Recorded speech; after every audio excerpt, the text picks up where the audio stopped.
Shalom, selamat pagi, puji Tuhan. Nah, pagi hari ini kita berjumpa lagi untuk perenungan pagi kita di hari ini di tanggal 3 bulan Juni. Kita akan merenungkan bagian firman Tuhan sesuai dengan pembacaan Alkitab tahunan kita. Tapi sebelumnya, mari kita akan bersama-sama dalam satu dalam doa. Kami bersyukur kembali Tuhan saat pagi hari ini buat hari yang baru yang Tuhan sudah tolong beri bagi kami sehingga ada kembali Tuhan. Pada saat ini juga akan kembali merenungkan bagian firman-Mu ya Tuhan. Kami mohon pertolongan Tuhan supaya kami boleh terus memahami setiap kebenaran-kebenaran firman Tuhan dalam kehidupan kami Tuhan. Tolong hamba-Mu dan juga seluruh jemaat-Mu, umat-Mu, bahkan bagi semua yang ikut bersama-sama supaya firman Tuhan boleh memberikan lebih kami pemahaman tentang Tuhan. Kami serahkan jam ini ke dalam tangan Tuhan. Dalam nama Yesus Kristus kami syukur dan berdoa kepada Bapa di surga. Puji Tuhan, saat pagi hari ini sesuai dengan pembacaan Alkitab tahunan kita, maka kita sudah sampai di kitab Nehemia pasal yang ke-7 sampai yang ke-8, yaitu di hari ketiga bulan Juni. Dan supaya kita akan merenungkan saat pagi hari ini, saya akan ambil dari kitab Nehemia pasal yang ke-7 ayat 1 sampai yang ke-3. Dalam perikopnya, tindakan-tindakan untuk melindungi kota. Setelah tembok selesai dibangun, aku memasang pintu-pintu, lalu diangkatlah penunggu-penunggu pintu gerbang, para penyanyi dan orang-orang Lewi. Pengawasan atas Yerusalem aku serahkan kepada Hanani, saudaraku, dan kepada Hananya, panglima benteng, karena dia seorang yang dapat dipercaya dan yang takut akan Allah lebih daripada orang-orang lain. Ayat yang ketiga, berkatalah aku kepada mereka, pintu-pintu gerbang Yerusalem jangan dibuka sampai matahari panas terik, dan pintu-pintunya harus ditutup dan dipalangi sementara orang masih bertugas di tempatnya. Tempatkanlah penjaga-penjaga dari antara penduduk Yerusalem masing-masing pada tempat-tempat penjagaan dan di depan rumahnya. Di ayat yang pertama kata firman Tuhan, setelah tembok selesai dibangun, aku memasang pintu-pintu. Jadi dari Nehemia pasal yang ke-7 ini kita dapatkan firman Tuhan bahwa pekerjaan pembangunan tembok itu yang tadinya mengalami perlawanan, tetapi di dalam pasal yang ke-7 setelah mereka sekalipun ada perlawanan, mereka datang berdoa kepada Tuhan, dan bangsa itu juga bekerja dengan segenap hati, gotong royong, bahu-membahu, terus maju dengan satu tujuan, satu visi. Maka juga kata firman Tuhan, apa yang mereka bangun, apa yang mereka kerjakan oleh pertolongan Tuhan, sekarang semuanya sudah selesai. Tembok tersebut selesai dibangun. Tetapi kalau kita melihat dalam firman Tuhan ini, ternyata saudaraku yang terkasih, tidak hanya berhenti sampai selesai dibangun atau tidak merasa puas dengan selesainya pekerjaan tersebut. Sekarang berikutnya apa yang kita lakukan? Apa yang mesti kita kerjakan? Dan Nehemia sebagai seorang pemimpin, bahkan sebagai seorang kepala, sebagai seorang bupati yang diangkat memimpin untuk ada pada saat itu, maka berikutnya tidak berhenti saja sampai di situ, tidak merasa berpuas diri buat apa yang telah dicapai, buat pertolongan Tuhan atas apa yang telah dicapai. Sekarang bagaimana tindakan selanjutnya? Bagaimana untuk kedepannya? Apa yang harus kita lakukan? Dan kalau kita perhatikan dalam pasal yang ke-7 dari Nehemia ini, maka kata firman Tuhan, ada orang-orang Israel yang dipercaya untuk melindungi atau untuk melindungi kota tersebut. Ya, tindakan-tindakan untuk melindungi kota, untuk memperkuat kota. Ya, di situ dikatakan firman Tuhan, setelah tembok selesai dibangun, aku masang pintu-pintu, lalu diangkatlah penunggu-penunggu pintu gerbang. Ya, jadi ada orang-orang yang dipercayakan, yang diangkat untuk boleh bersama-sama melindungi kota, memperkuat kota, ya, supaya terjadi ada kebaikan-kebaikan di sana. Dengan mereka yang diberikan kepercayaan, dengan mereka yang diberikan tugas, orang-orang Israel tersebut, maka setidaknya ada sesuatu yang mereka bisa kerjakan, lakukan. Di situ kata firman Tuhan, ada beberapa orang, ya, ada orang-orang yang percaya, orang-orang Israel yang dipercaya untuk melindungi kota, yaitu ada penunggu-penunggu pintu gerbang, ya, ada penunggu-penunggu, para penyanyi, dan orang-orang Lewi. Bahkan berikutnya, pengawasan atas Yerusalem aku serahkan kepada Hanani, saudaraku, dan kepada Hananya, panglima benteng, karena dia seorang yang dapat dipercaya dan yang takut akan Allah lebih daripada orang-orang lain. Nah, setelah diangkat orang-orang tersebut, ya, mereka, kata firman Tuhan, orang-orang ini penunggu-penunggu, para penyanyi, dan orang Lewi, maka ada tugas-tugas yang harus mereka jalankan. Masing-masing harus bertanggung jawab sesuai dengan tugas yang diberikan kepada mereka melalui pemimpin mereka. Ada tugas-tugas yang mesti dikerjakan, ya. Tanggung jawab yang harus melakukan ketika mereka diberikan kepercayaan untuk boleh ikut bersama-sama bahwa kota tersebut telah selesai dibangun. Nah, tembok kota tersebut telah selesai dibangun. Maka sebagai tindakan berikutnya, kita harus bersama-sama untuk bekerja untuk melindungi kota tersebut, untuk memperkuat kota tersebut, ya. Dan menariknya di sini kalau kita lihat adalah, dan tentunya pemberian tugas ini sesuai dengan kemampuan dan kesanggupan masing-masing mereka, ya. Jadi ketika diberikan kepercayaan kepada mereka, berarti pemimpin tahu bahwa engkau mampu, engkau sanggup, maka kamu semuanya yang penunggu pintu dan para penyanyi dan orang Lewi itu diberikan porsi kepada kalian. Maka sesuai dengan tanggung jawab, sesuai dengan tugas, ya, yang sudah diberikan, ini yang harus kamu lakukan, ini yang harus kamu kerjakan. Nah, yang berikutnya kalau menarik kita perhatikan, saudara-saudaraku, bahwa di sini kata firman Tuhan, mengapa harus kita perhatikan, ya? Di situ di dalam ayat yang pertama itu, yang diangkat itu tidak hanya penunggu-penunggu pintu gerbang, tetapi juga ada para penyanyi dan orang-orang Lewi, ya.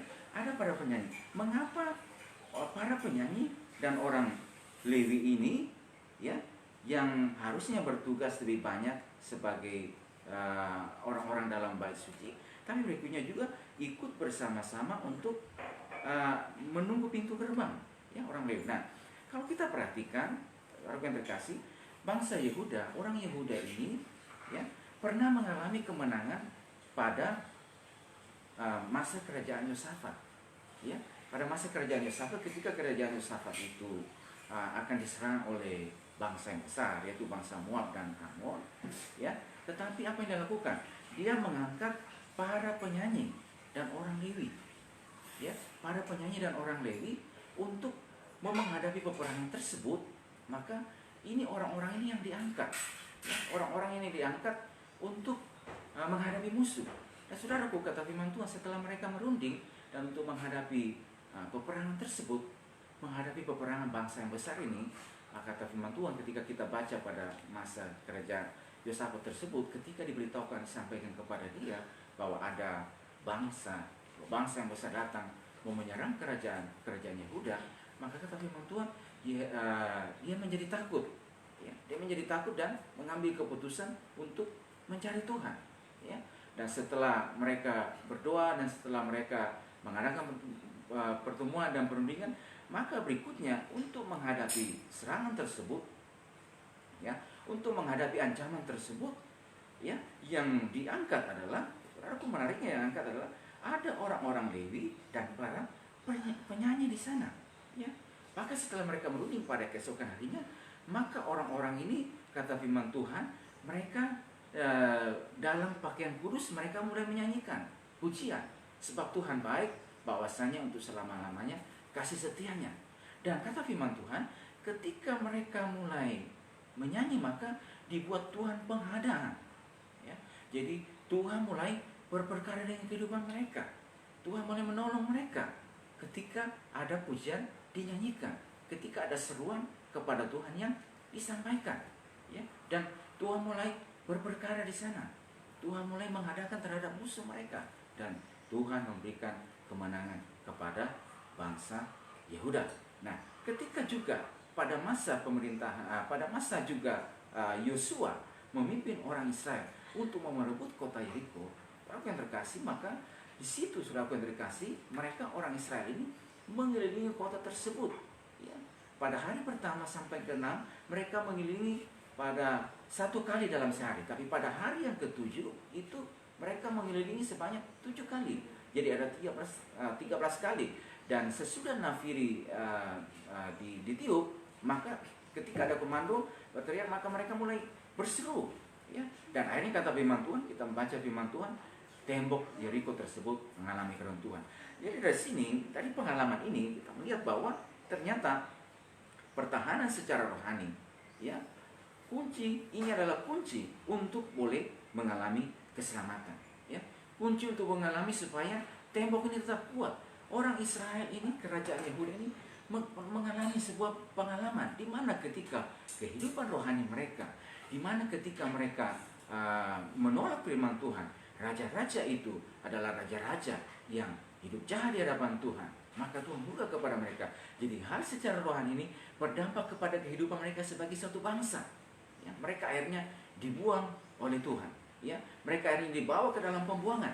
Dan berapa ketika Tuhan izinkan mereka kembali ke dalam, kembali ke kota mereka, kembali ke kerajaan mereka, kembali ke Yerusalem, dan mereka sudah mulai membangun bait suci, membangun tembok, ya, tembok Yerusalem. Maka berikutnya, setelah selesai, saudaraku yang terkasih, maka Nehemia sebagai seorang pemimpin yang takut akan Tuhan, Tuhan memberikan visi kepada dia, Tuhan memberikan hikmat kepada dia, Tuhan memberikan kemampuan kepada dia. Maka berikutnya, di situ yang diangkat untuk melakukan pekerjaan, melakukan sebuah tugas, ada para penyanyi dan ada orang-orang Lewi di sana. Saudaraku, coba mari kita buka di Mazmur 127 ayat yang pertama. Mazmur 127 ayat yang pertama. Nyanyian Siara Salomo. Jikalau bukan Tuhan yang membangun rumah, sia-sialah usaha orang yang membangunnya. Jikalau bukan Tuhan yang mengawal kota, sia-sialah pengawal berjaga-jaga. Orang yang terkasih, di sini kata firman Tuhan, jikalau bukan Tuhan yang membangun rumah, sia-sialah usaha orang yang membangunnya. Jikalau bukan Tuhan yang mengawal kota, sia-sialah pengawal berjaga-jaga. Jadi melalui firman Tuhan ini dan juga melalui apa yang mereka lakukan, mereka memberikan sebuah penekanan bahwa hadirkan Tuhan, bahwa pertahanan secara rohani sangat penting untuk melindungi kota ini, untuk melindungi penduduk yang ada di dalamnya, supaya mereka tidak mengalami lagi situasi yang pernah mereka alami sebelumnya. Dan saudaraku, kata firman Tuhan, jikalau bukan Tuhan yang mengawal kota, maka sia-sialah. Mau sehebat, mau sekuat apapun, ya, mereka mengawal kota, tetapi tanpa kehadiran Tuhan, tanpa Tuhan turut campur tangan di sana, maka sia-sialah. Tidak akan terjadi keselamatan, karena mereka hanya mengandalkan kemampuan mereka, kekuatan mereka. Dan itulah sebabnya, kata firman Tuhan di sini, kata firman Tuhan, para penyanyi itu diangkat, orang-orang Lewi itu diangkat. Jadi artinya pertahanan secara rohani, hal secara rohani sangat penting supaya keselamatan itu terjadi. Kota itu kuat, tembok Yerusalem itu menjadi kuat oleh karena ada pertahanan secara rohani yang mereka mulai di sana. Jadi setelah mereka selesai membangun kota tersebut, sekarang saudaraku tidak hanya berhenti di situ.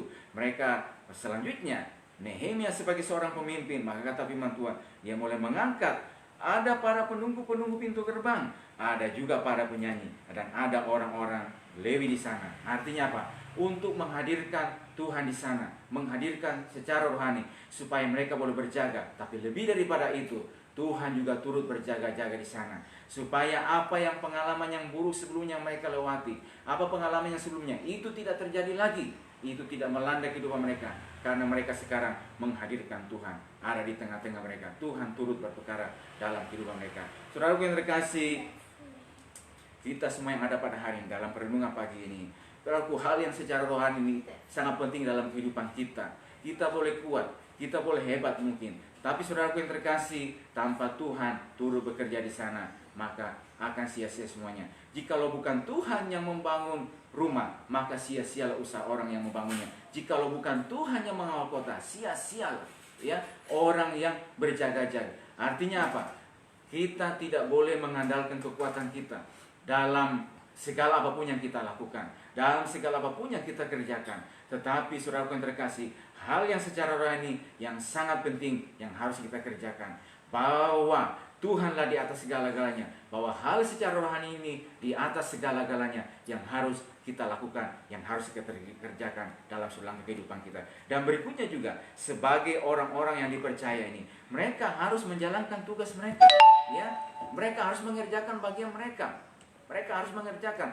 Artinya apapun tugas yang dipercayakan kepada mereka, ya, apa saja yang telah diberikan melalui seorang pemimpin yang dipercayakan kepada mereka, maka mereka harus menjalankan tugasmu ini, pekerjaanmu ini, maka engkau dipercayakan ini, maka engkau juga harus menjalankan setiap tugas dan tanggung jawab yang diberikan kepadamu. Kita tahu dan yakin dan percaya juga bahwa setiap kehidupan kita, manakala kita ada dalam rumah Tuhan, ya, manakala kita dalam rumah Tuhan, ada setiap tugas dan tanggung jawab yang diberikan kepada setiap kehidupan kita, ya. Dan ketika itu dipercayakan, diberikan kepada setiap kehidupan kita, mari kita jalankan, mari kita jalankan, atau di mana saja kita berada, ya. Saudaraku yang terkasih, ada panggilan Tuhan, ya, sebagaimana hamba yang diberikan kepercayaan, ada 5 talenta, ada 2 talenta, dan ada 1 talenta.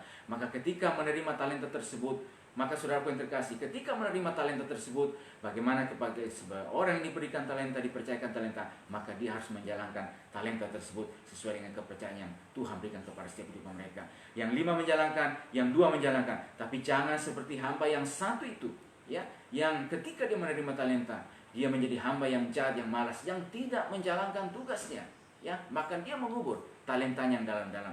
Kalau terkasih, mari kita sebagai orang percaya pada saat-saat ini, anak-anak Tuhan sebagai orang pada saat-saat ini, apa saja tugas yang diberikan, apa saja kepercayaan yang Tuhan berikan kepada kita pada hari ini, di mana saja kita berada, itu adalah kepercayaan daripada Tuhan. Kita menjalankan, kita mengerjakan dengan penuh tanggung jawab. Kita melakukan seperti untuk Tuhan, bukan untuk manusia. Jadi kita belajar saat pagi hari ini, hal secara rohani sangat penting. Hal secara rohani sangat penting di hadapan Tuhan, ya, dalam kita melakukan, dalam kita menjalankan apa saja yang diberikan kepada kita. Dan waktu kita menjalankan setiap tugas kita itu, lakukanlah seperti untuk Tuhan dan bukan untuk manusia. Puji Tuhan.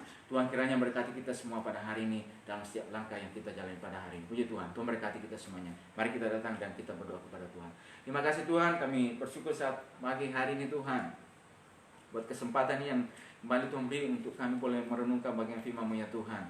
Biar apa yang kami bisa renungkan saat pagi hari ini Tuhan, membawa kehidupan kami ya Tuhan, untuk ya Tuhan terus ngata bahwa hal secara rohani ini sangat penting ya Tuhan dalam setiap kehidupan kami ya Tuhan.